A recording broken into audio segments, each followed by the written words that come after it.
Let's talk to Brant. Brant, who's calling in from Wisconsin. Brant wants to talk about scrapitarianism, which is a new vocabulary word for me. Brant, you're live on Truth Wanted. What's up? Hello. Yeah, scrapitarianism, it's kind of a term that I practically made up myself, but I think I've heard it around in different spheres. It's basically the idea that you should purchase products in terms of supply and demand chain, only vegan-wise, but in terms of your consumption of meat products, you can do so when it comes to items that are being thrown away, that are expired, basically things that are outside of the supply and demand chain. Mm-hmm. And I also believe personally that to reduce net suffering, it's actually a good thing to hunt and fish due to the fact that these animals will suffer and die pretty brutal deaths in the wild as well. So if you want to talk about that, I'd also be interested in doing so. So the word I've used for myself is freegan. I don't know if you ever heard that, which is just like, yeah, if it's like food that's going to be thrown away, or if it's not going to be towards any use, I think that's fair game. I don't feel any guilt in consuming those kinds of animal products because it's like, well, the damage is already done. And if I'm not directly giving money towards something that's going to be, you know, increasing that demand, I don't see the harm in consuming that. So that's something that I've appreciated for myself. Kevin, you look like you wanted to say something. Well, I think just the amount of food that households throw away and restaurants throw away and grocery stores throw away. I mean, if, you know, and we have laws that don't allow bakeries to give their, you know, day-old bread and grocery stores to give, you know, produce that's coming to expiration. So, yeah, I think if we can use our resources on the planet much better, that obviously is going to be better for everyone. Reduce consumption, you know, reduce resources that go to need to produce new food or even throw away that food. So yeah, those are all good things for our planet. Yeah, so I think we're all on the same page there, Brant. Let's talk about your second thing there, though, which was this idea that hunting and wilderness sort of crafting, I guess, is still ethical. I would, you know, you know, obviously I'm sympathetic to the vegan worldview, as I said. And we talked, for some reason, we had like a bunch of people talking about veganism on the last 2 episodes of Talk Heathen. And so I guess a lot of people figured out for the first time that I'm vegan. But since we're talking about it here, I think that's a contentious claim with other vegans. There's a lot, in my experience, there is not a consensus amongst vegan communities about what actually to do, how to handle wild animals. There's obviously some that support some kinds of practices, for example, spading for invasive species, for example, right? That seems like a good idea, but then there's some that say, well, we shouldn't even be touching animals at all. Why should we be in charge of how they live their lives and mutilating their bodies for human interests, right? So there's a lot in my mind to be left up in the air, and I don't know if I've landed one way or the other when it comes to that position, but maybe you can tell me more about why you have your position, Brant. Yeah. Basically, I'm a negative utilitarian, or I subscribe to negative utilitarianism or painism, which is very similar to the idea of negative utilitarianism. Yeah. So when it comes down to it, I basically just take into account the experiences of beings and specifically their pain. And I don't think that death is a bad thing due to the fact that it's just a transition to a lack of sentience, a lack of experience. So death can't be bad. Dying can be bad, but all things are going to go through that process eventually. And given predation and parasites and stuff like that, it's not going to be very blissful in the wild. So I basically just am coming from a pain assessment point of view rather than a rights approach, because I basically think that animals are constantly violating each other's rights. People are constantly violating each other's rights. If we really took rights seriously, we would constantly be in a conundrum of like basically just being stationary and not being able to even move a muscle without risking violating something's right. So from my perspective, I just assess pain, and I think that hunting and fishing are a valid form to get protein while also reducing net suffering in the wild. All right. Kevin, what do you think? I'm not a hunter. I am a meat eater, and so yeah. So I also think people who eat meat should know the system and know where their food comes from. So there's a woman. I'm in a community garden, and she has quail, and she's like, "Would you like me to help me cull the quail?" And in my head, no, I really wouldn't like to do that. But I said yes, because if I'm eating chickens and other poultry, I should know how that's done. So as a non-hunter, I would think, and I like your example of pain, but I would think a good hunter would better at a shot, a quicker kill. I would see that as a good thing. A bad hunter, I would think, could be inflict a lot more pain than relieve pain. Yeah, there is that too, right? Hunting isn't always a guarantee for how you alleviate pain, right? And I'm sure any hunter can tell you a story of how they didn't quite get a clean kill. I know this not as a hunter myself, just growing up in Texas, right, where it's just like I know people who hunt. It's kind of a thing. But another thing I would consider with this position, first of all, I think I would agree with the idea that if, and this isn't sustainable, but if everybody on Earth could subsist by hunting rather than farming, and we can't do that with the population that we have, but if it were possible, in my mind, that seems to be more ethical, because we do farm over too much, and we do cause a countless amount of suffering towards animals.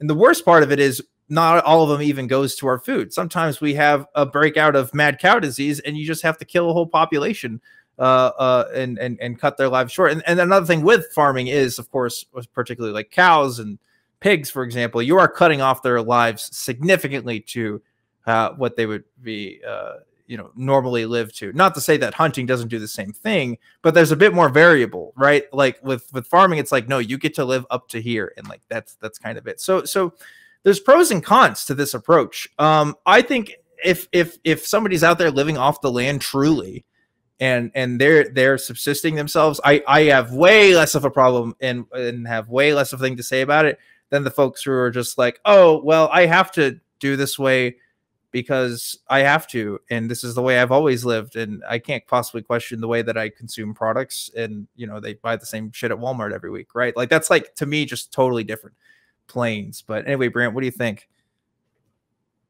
I basically agree that, yeah, like when it comes to the animal's death, if it's not a clean kill, you are going to be manifesting a lot of pain in the world, which is a bad thing. But I do think that, like, in terms of the animal's entire lifespan, you would be probably reducing net suffering on the whole.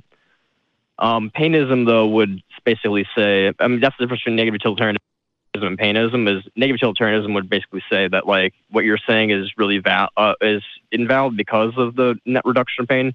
And painism would basically say that, like, no, what you're saying has a really valid concern because from the animal's perspective, it's really intense, essentially, the suffering.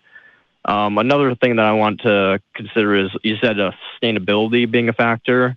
I guess we could completely live off of a plant-based diet without having any, like, meat consumption whatsoever. But for the demand, I would say that, like, there's going to always be a demand, especially in the legal markets, that hunting could be a way to satisfy that demand properly. And I'm also an antinatalist. I've been on the show before, so I don't really think we would have issues of sustainability given if antinatalism does hopefully take off. Under my perspective, I say hopefully.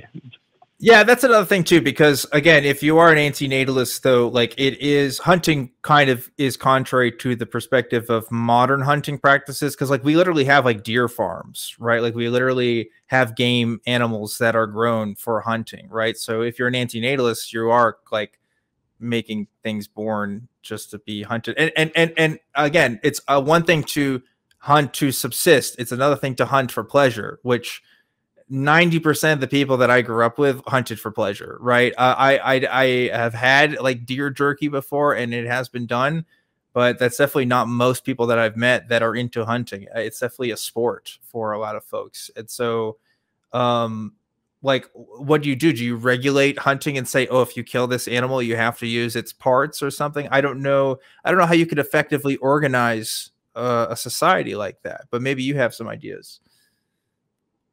Yeah, I mean, I feel like I don't really take account intentions. I mean, I think intentions are kind of good to understand, like, future projections of, like, how people will interact with the other individuals and if they'll end up causing that pain on accident or purposely. Yeah.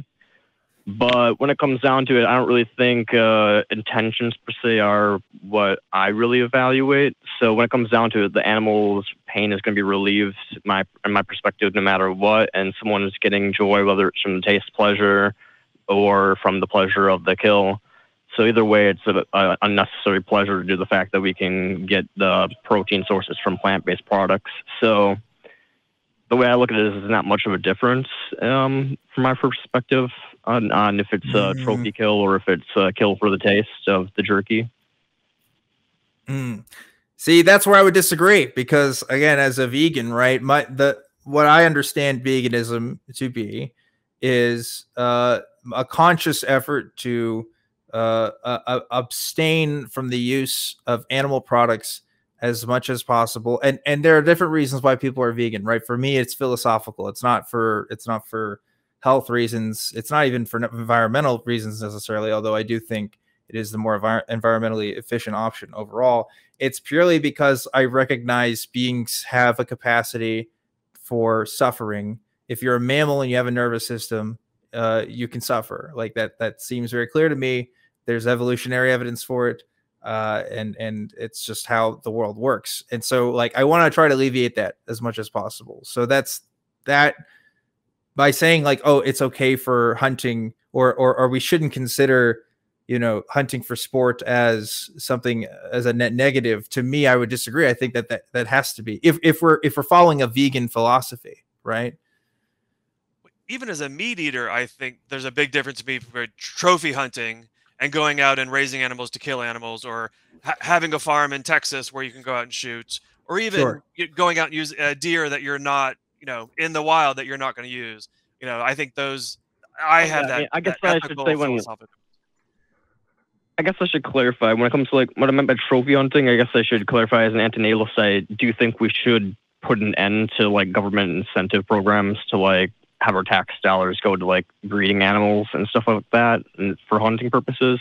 So it would be cool if sport hunting of wild animals that aren't brought into existence by humans, but I wouldn't be for sport hunting animals brought into existence for that purpose. Yeah, which is unfortunately like what happens, right? It's like game animal. Well, it depends. Some are considered invasive species. Like for example, in the hill country in Texas, right? You have a lot of deer, elk. Wait, no, that's not the term for them. I'm mule deer. Excuse me, mule deer. There we go. Mule elk. It's mule elk. I don't know my animals. Point is, they are considered an invasive species every year. And so basically people have like free range to hunt them for like parts of the year. But it's like, if we really wanted to effectively eliminate the population, like hunting would not be the way to do it. Like there's lots of other ways. I mean, you could basically commit genophage, right? You could like make sure that they don't reproduce anymore, or you could do these other things. But like there is a viable enough industry there that people will want to hunt, and people will keep it there. So even though they fall under invasive species, my point in saying all this is that there's always going to be loopholes, right? There's always going to be people whose interest is in this for the sport of this stuff.